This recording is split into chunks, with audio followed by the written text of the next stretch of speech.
Yeah, one more thing I forgot to mention to you guys is I'm not going to fill this thing back up with foam until I'm sure that I have no more leaks. So, but Home Depot sells that large crack expanding foam for these large gaps. And so once I've flipped this thing over, and I'm going to start with just filling up the intake there with water, make sure that doesn't leak. I know that this isn't going to leak.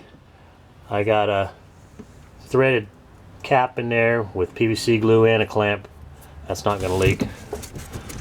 So the valve that used to be there for the waterfall is eliminated. Don't have to worry about that leaking.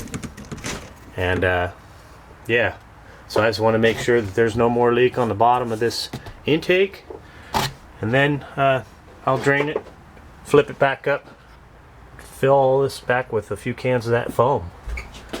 We should be good to go. Save ourselves about $3 grand. Hope this helps somebody out. Have a good one.